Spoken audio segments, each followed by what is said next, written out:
नमस्कार सबैजनामा म सञ्जीव हिमाली। आज बैंक तथा वित्तीय संस्थाहरूले प्रदान गर्ने हैन सेवा सुविधाहरू के हुन् त? What are the basic services provided by BFIs Banking and Financial Institutions in Nepal भन्ने शीर्षकमा भिडियो लिएर आएको छु। आजको भिडियो सुरु गरौँ। सबभन्दा प्रथम त सुरुमा त एक्सेप्टिङ डिपोजिट्स हामीले बैंकको कन्सेप्ट पढ्दाखेरि नै यो कुरा हामीले हेरिसकेका थियौं। बैंकले विभिन्न क्षेत्रहरू, एरियाजहरू, व्यक्तिहरू, कर्पोरेसन्सहरुसँग भएको सरप्लस अमाउन्ट, एक्स्ट्रा अमाउन्टलाई कलेक्ट गर्ने काम गर्छ। कलेक्ट गरेर आफूसँग राख्ने काम गर्छ र त्यही पैसालाई भोलि बिहान लेन्डिङ गर्ने हो। त्यो कलेक्ट गर्ने प्रोसेसलाई नै हामीले के भन्यौं? एक्सेप्टिङ डिपोजिटको सर्भिस भन्यौं बैंकको। जसले हामीलाई चाहिँ जोसँगबाट कलेक्ट गर्छ तिनीहरुलाई चाहिँ केही इन्ट्रेस्ट रेट दिन्छ, केही सेवा सुविधाहरू दिन्छ, सेक्युरिटी दिन्छ। डिपोजिट पनि बैंकसँग विभिन्न प्रकारको हुन्छ। एउटा फिक्स्ड डिपोजिट हुन्छ, एउटा सेभिङ डिपोजिट हुन्छ, एउटा करेन्ट डिपोजिट हुन्छ, एउटा कल डिपोजिट हुन्छ र एउटा मार्जिन डिपोजिट हुन्छ।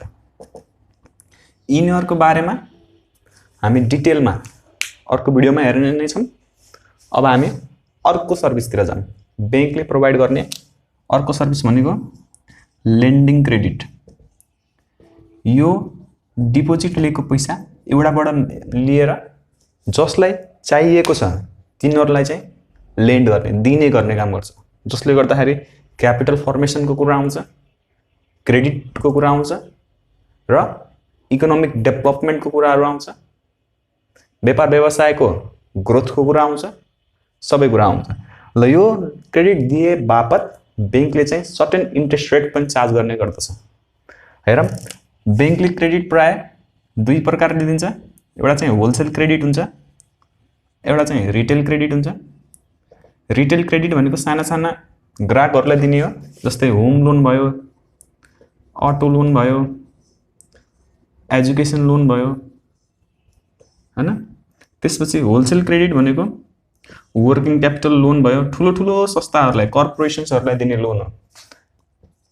टर्म लोन भयो। त्यसपछि ओभरड्राफ्ट, यता पनि पर्यो ओभरड्राफ्ट, यता पनि पर्यो ओभरड्राफ्ट। मैले फेरि भने रिटेल भनेको सानो इन्डिभिजुअल कन्ज्युमरहरुलाई दिने हो, सानो संस्थाहरुलाई, सानो व्यक्तिहरुलाई। यो होलसेल लोन भनेको चाहिँ ठुलो ठुलो कर्पोरेसन्सहरुलाई दिने हो। जस्तै मल्टिनेशनल कम्पनी, इस्टाब्लिश्ड कम्पनी। एउटा बैंकले अर्को बैंकलाई लोन दियो भने त्यो होलसेल लोन भित्र पर्छ नै। ठुलो ठुलो इस्टाब्लिश्ड कम्पनीहरुलाई नै दिने लोनलाई हामीले होलसेल लोन भन्छौं। ओभरड्राफ्ट भयो, प्रोजेक्ट लोन भयो। त्यसपछि कन्सोर्टियम फाइनान्सिङ पनि भन्न सकिन्छ। कन्सोर्टियम फाइनान्सिङ भन्न सक्यो। यस्तै लोनहरु हामीले पढ्न सक्छौं, बैंकले दिन्छ लेन्डिङ क्रेडिट भित्र। यो भयो बैंकको प्राइमरी फंक्शन्स। हामीले बैंकको what are the primary functions of bank भन्यो भने एउटा एक्सेप्टिङ डिपोजिट र अर्को लेन्डिङ क्रेडिट भनेर बुझ्नुपर्छ। यो भयो हाम्रो प्राइमरी फंक्शन्स। मैले मेटाएँ। अब हामी सेकेन्डरी फंक्शन्स हेर्छौं बैंकको। र एक्जाममा बैंकको डेफिनेसन आयो भने यी सबै फंक्शन्सहरुलाई इन्क्लुड गर्ने गरेर छोटकरीमा छोटो मिठो लेख्नुपर्छ, अनि बल्ल राम्रो नम्बर पाइन्छ। अर्को के छ? Secondary functions, agency functions. Agency functions सुरुमा त हामी एजेन्ट भनेको को? मानव एक्स र वाई भन्ने दुईटा व्यक्ति छन्। एक्स भनेको प्रिन्सिपल हो, मालिक हो, एक तरिकाले मालिक हो बुझौं। र यो एक्स को बिहाफमा काम गर्दिने मान्छे भनेको यो वाई हो भने एक्स को बिहाफमा यदि वाई ले काम गर्दिन्छ भने यो वाई लाई के भन्छ? एजेन्ट भन्छ। कुनै पनि काम यदि हजुरले वाई सँग गर्नुहुन्छ भने यसको लागि लायबल चाहिँ प्रिन्सिपल अटोमेटिकली हुन्छ। यसलाई हामीले एजेन्टको काम गरिदिन्छ, एजेन्सीको काम हुन्छ, एक्सको काम उसको एजेन्टले गरिदिने हो र यो एजेन्ट पनि लायबल हुन्छ र तब मात्र लायबल हुन्न जब उसले सिधै म यो कामको लागि लायबल हुँदैन, मैले यसको दायित्व लिँदैन भनेर उल्लेख गर्छ भने ऊ लायबल हुँदैन, नत्र ऊ पनि लायबल हुन्छ। र हामीले बुझिहाल्यौँ प्रिन्सिपल कसैको लागि या कसैको बिहाफमा यदि अरूले काम गर्छन् भने त्यसलाई हामीले एजेन्ट भन्छौँ। हामीले पनि यदि हजुरले बैंकसँग लोन लिनु भएको छ भने हजुरले जो व्यक्तिको थ्रुबाट गर्नु भएको हो त्यो व्यक्ति चाहिँ बैंकको लागि एजेन्ट हो। भोलि बिहान हजुरको केही समस्या आयो भने हजुरले त्यो व्यक्ति खोज्दै जानुहुन्न, हजुरले त्यो बैंक खोज्दै जानुहुन्छ। जुन बैंकमा भए पनि जानुहुन्छ, जुन मानम XYZ बैंकबाट लिनु भएको भने XYZ को जुन ब्रान्चमा गएर पनि त डिल गर्न सक्नुहुन्छ हजुरले।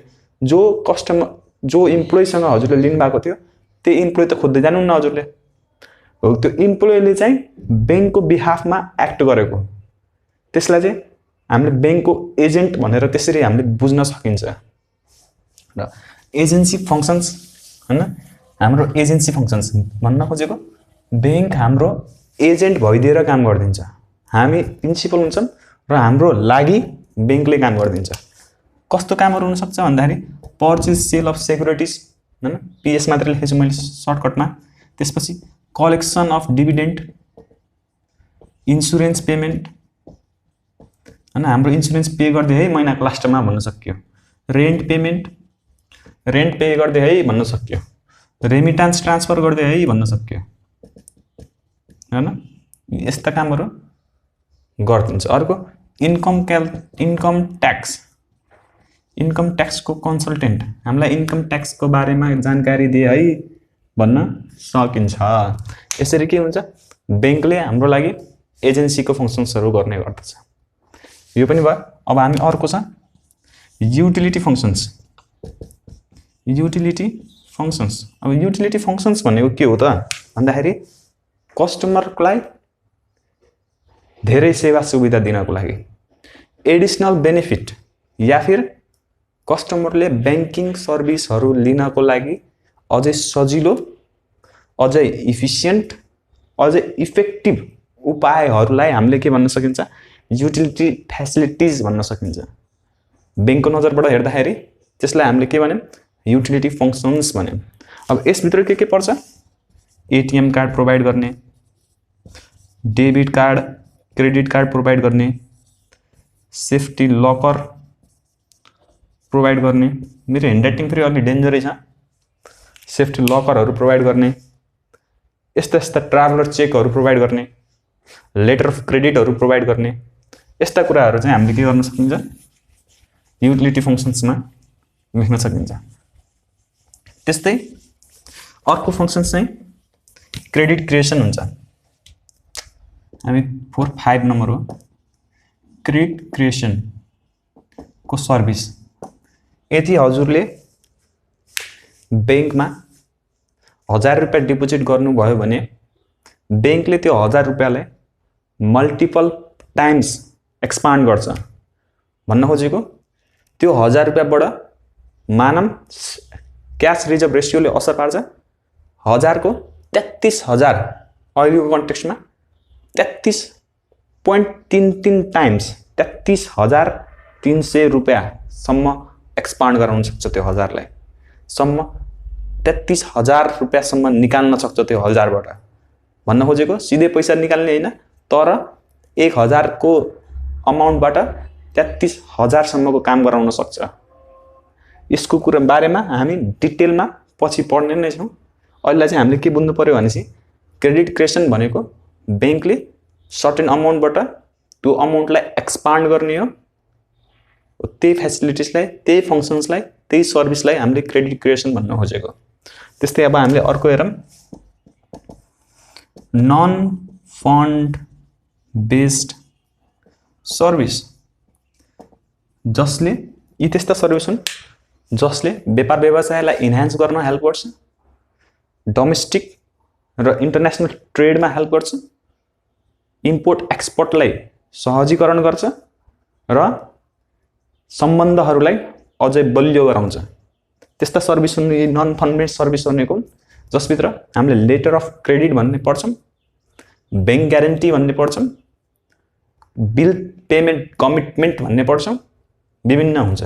यो चाहिँ बैंकको लागि नन इन्ट्रेस्ट बेस्ड इन्कमको सोर्स हो र बैंकले यसबाट निकै नै राम्रो फिज र कमिसन कमाउने गर्दछ। र अब हामी अर्को छ एउटा बैंकको इन्भेस्टमेन्ट सर्भिस या इन्भेस्टमेन्ट फङ्सन्स। हामीले यहाँ सर्भिस प्रोभाइडेड बाई बीएफआईज मा हामीले यहाँ फङ्सन्स भन्यो भने पनि यही लेख्ने हो, फङ्सन्स अफ बीएफआईज भन्यो भने पनि यही भन्ने हो, सर्भिस प्रोभाइडेड बाई बैंक बीएफआईज भन्यो भने यही। बैंकले इन्भेस्टमेन्ट फङ्सनहरू पनि गर्छ विभिन्न ठुला ठुला इन्फ्रास्ट्रक्चरहरूमा, प्रोजेक्ट्सहरूमा, डिप्राइभ सेक्टरहरूमा, प्रोफिटेबल सेक्टरहरूमा बैंकले इन्भेस्टमेन्ट गर्ने कामहरू पनि गर्छ। यसरी हामीले बैंकका फङ्सन्स या बैंकका सर्भिसहरू हेर्यौँ। बाँकी टाइप्स अफ डिपोजिट्सको जुन त्यो 5वटा प्रकार मैले अघि लेखेको थिएँ त्यसको डिटेलमा हरेक प्रकारको फिचर्स लिएर म आउने छु। टाइप्स अफ क्रेडिटमा जुन मैले रिटेल बैंकिङ, रिटेल क्रेडिट र होलसेल क्रेडिट भनेर छुट्याएको थिएँ, ती क्रेडिटहरूको कन्सेप्ट र फिचर्सहरू पनि म लिएर आउने नै छु। बैंकिङसँग रिलेटेड निकै नै धेरै टपिकहरू लिएर आउने छु। कृपया केही सल्लाह सुझाव छ भने कमेन्टमा भन्नु होला। मलाई पर्सनल्ली मेसेज गर्दा पनि हुन्छ। म मेरो टेलिग्रामको आइडी म डिस्क्रिप्सनमा छोडिदिन्छु। यदि केही छ भने सल्लाह सुझाव दिनु होला। च्यानललाई सब्स्क्राइब गरिदिनु होला। हस्, धन्यवाद।